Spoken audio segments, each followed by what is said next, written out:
Industrial Drives and Control, Nirma University, 7 SEM IC. Semester and examination का syllabus according to course policies: choppers, inverters, cycloconverters, introduction to electric drives, DC drives and AC drives. Cycloconverter is a self-study topic. Everything else was taught. So we'll start with the inverters. First, let's understand the basic converters. Basic converters में क्या क्या है? ADC, DAC, मतलब वही analogue digital digital analogue, DC chopper, AC to AC. So हम लोग अभी देखने वाले हैं inverter, right. That is DC to AC. अगर AC टू DC होता तो that is called rectifier, right? So that is considered as a forward process. So that's why we consider DC to AC as invert process. That is why the name is inverter. Main question जो semester end exam last year भी question आया था कि what is the difference between oscillator and inverter. तो the main difference is कि oscillator की output frequency unit is greater than kilohertz, megahertz. वो industrial load नहीं चला सकता. Oscillator is a small electronic circuit which gives output in millivolts. So let's see the differences, proper differences. The output voltage of inverter and oscillator. So oscillator output capacity is millivolt, but the similarly inverter output capacity is 1000 volt, and the output power is equal to supply power. Frequency in inverter, the frequency is in hertz to 100 hertz, and in oscillator it is kilohertz or greater than kilohertz. Circuit type: power circuits is an inverter, and oscillator is a electronic circuit from triple I and all, any 555. So it cannot run industrial load. So how do you classify an inverter? Based on configuration. So series, parallel, half bridge, full bridge. So what is this? Series if the commutation components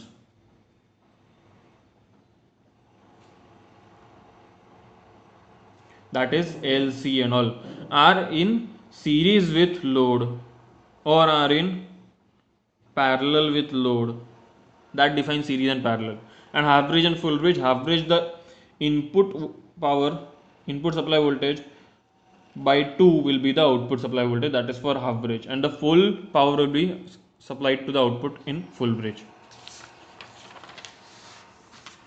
Other methods of classification, that is upon the commutation method: line commutation, load commutation, force commutation.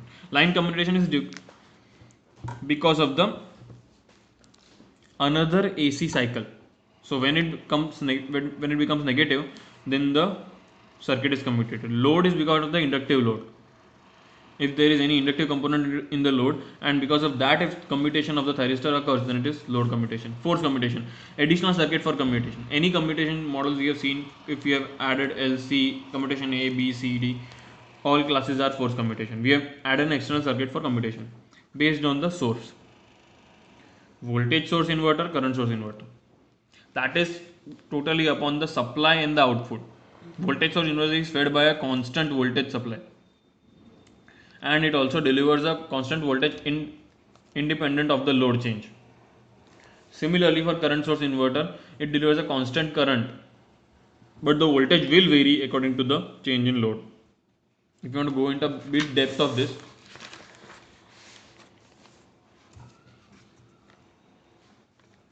so voltage source inverters have a low internal impedance and they give terminal voltage. Output voltage remains constant in variation with load. They are suitable for single motor, multi-motor drives, and yes, if there is a short circuit across the output terminals, then current will rise very fast. There is a possibility of short circuit in voltage source inverters. Now current source inverters, they have high input impedance.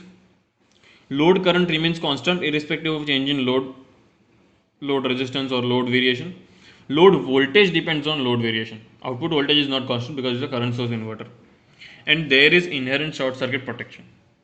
Application for any inverter. This is for all type of inverters, but let's go back to classification. There is one more classification, that is based on conduction angle. Conduction angle, period for which thyristor is in the conduction mode. Alpha, what we talk about. So if the thyristor is on for 120 degrees, then it is 120 degree condition. All thyristor will have a 120 degree firing range. If it is started from 60, then it will be conducting till 180. And the second case is 180 degree conduction from pi to 2 pi or from 0 to pi or something in between, but 180 degree range will be there, the duration in which it will be conducting. Application: so variable drives, variable speed AC motors, uninterruptible power supply, automobiles, aircraft power supplies. These are the application spaces of inverters. Now let's understand series inverter. So basic series inverter, this is the DC voltage, SCR1, SCR2, capacitor, inductor and the load. These are the commutating components. The commutating components are in the series with load, that is why it is a series inverter. First we will consider SCR1. Currently both SCRs are off, so there is no closed path. Right? Why series inverter? As I told you, RLC is in series, commutating component series with load. We have to remember, wherever you keep capacitor and inductor together, then it gives a underdamped oscillation. Right? Capacitor charges, inductor discharges, inductor charges, capacitor discharges. That is the main concern in this operation. So first, there are 4 modes to this. So SCR1, you will switch on the SCR1 by giving a gate triggering pulse. As SCR1 charges, we have assumed that the capacitor has minus plus initial EC charge across AC voltage across it. So as we give a gate pulse to it,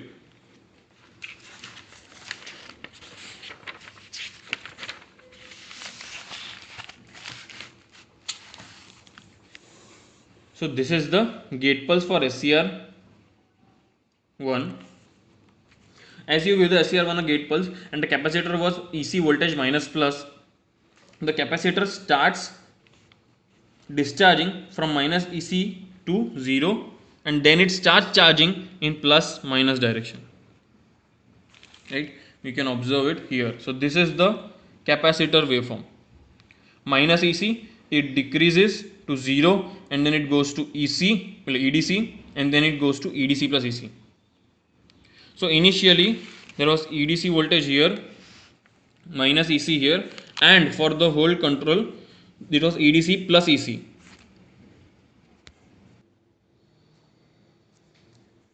So you are observing हमारे यहाँ पे there are 4 modes, 1, 2, 3 and 4.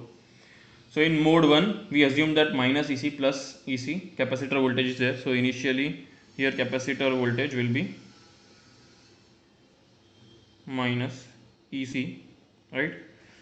So at that time I give a gate pulse to SCR1, right? As I give the gate pulse to SCR1, and we have to understand that EDC voltage is there in the loop, that is EDC, right?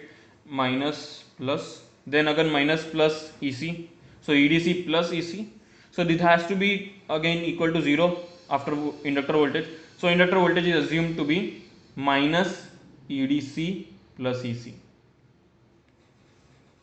So inductor is initially considered to be charged at EDC plus EC. Yes, inductor is an open circuit, but voltage across it is EDC plus EC with inverse polarity.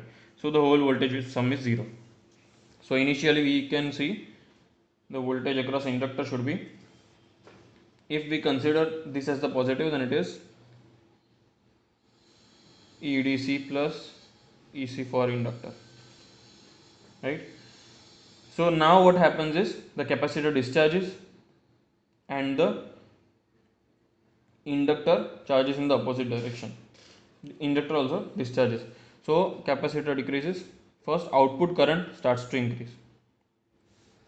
So the capacitor discharges going to the positive side, inductor discharges going to the opposite side. So finally we have a loop here. So at this point, this is when capacitor reaches EDC.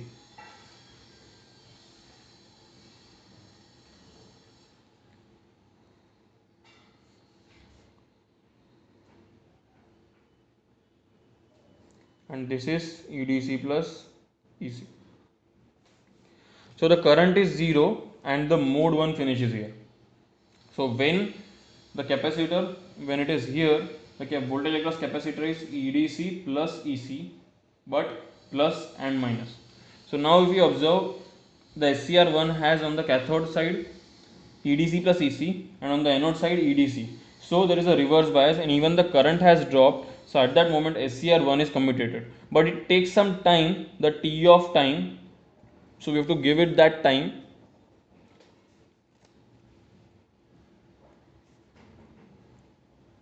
Because if we start SCR2 at the same time, then it has not totally switched off and the battery is short circuited. So we have to give some mode 2 time, until which we will not give the SCR2. What happens till then here is, when the current is 0, the capacitor voltage remains constant, right? Until then, till the current became 0, the inductor was charged. So at this point, after mode 1, there was EDC,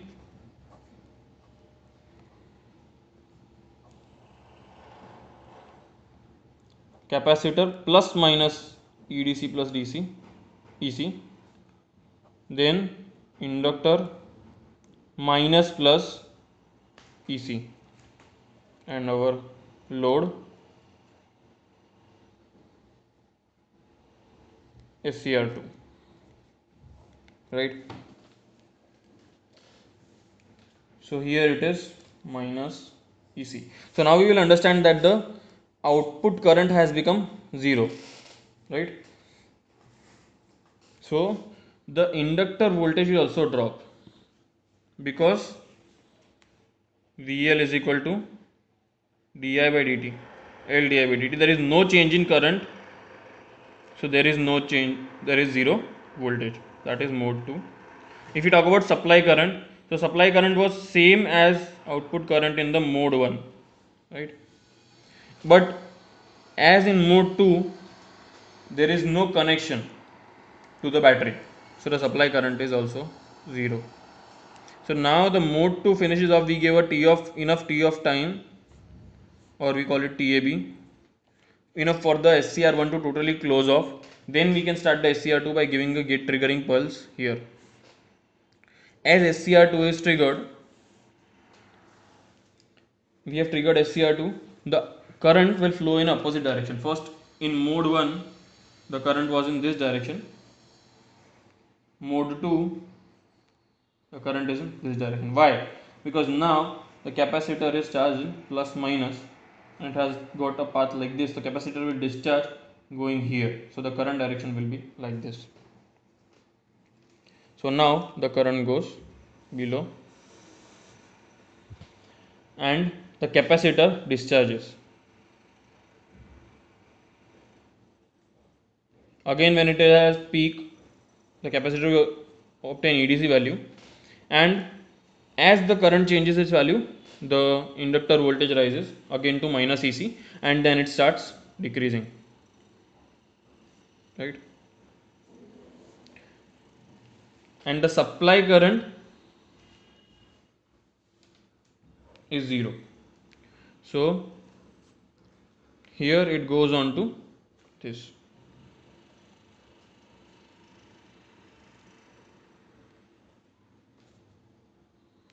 So again, this is the initial position.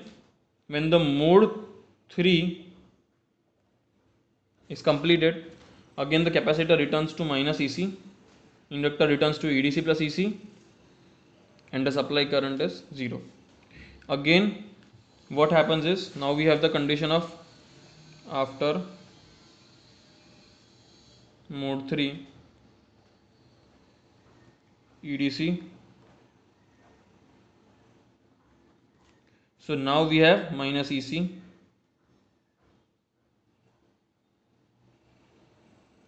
EDC plus EC, load. So again this thyristor is commutated, and again we give some time for it to be commutated.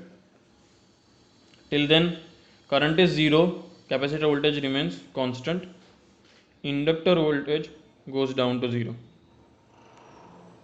supply current was 0. So after this time again we give a SCR1 pulse, and the whole cycle repeats.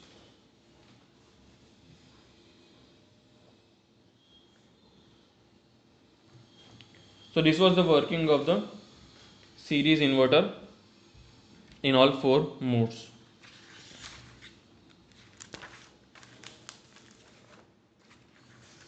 What are the drawbacks? So output is discontinuous. We saw the output current is discontinuous. We have to give delay for the thyristors to be commutated. Because of the off time period, the frequency is limited. It cannot be less than the resonant frequency. What is the resonant frequency? The frequency of this LC oscillations, omega r. But the time period is more, so the frequency cannot be less than omega r.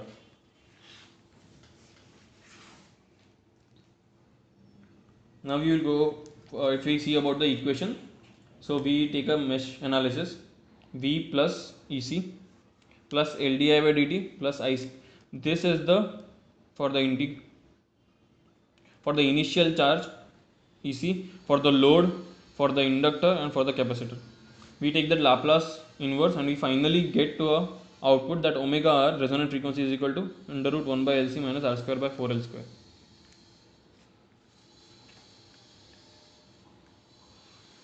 Overall time period. So this is TR by 2. Resonant frequency will be for whole TR. So this is this much above is TR by 2 plus TAB. So total time period is TR plus 2 TAB. The output frequency is 1 by 2 TR by 2 plus TAB. What is the rating for commutating components? So the rating for these components is high. Capacitor, the rating for voltage is EDC plus EC, and similarly for inductor it is EDC plus EC, and the load current will also be high. As L and C are in series, so the current rating for both of them is high. These were the basic understandings of the series converter. The cost will also be high and the size will also be high because of the rating. Waveform depends upon the RLC and it is discontinuous. Output regulation is very poor. To change frequency of output, only one thing can be changed, that is TAB. As L and C are fixed, so TR will be fixed. So TAB can only change the output voltage and output frequency. So the higher, if you want a more frequency, the wave of this pulse is, so if you want a higher frequency, we want a lesser time period, so we can reduce TAB and we can get a higher frequency. So this was about the basic series inverter. Thank you.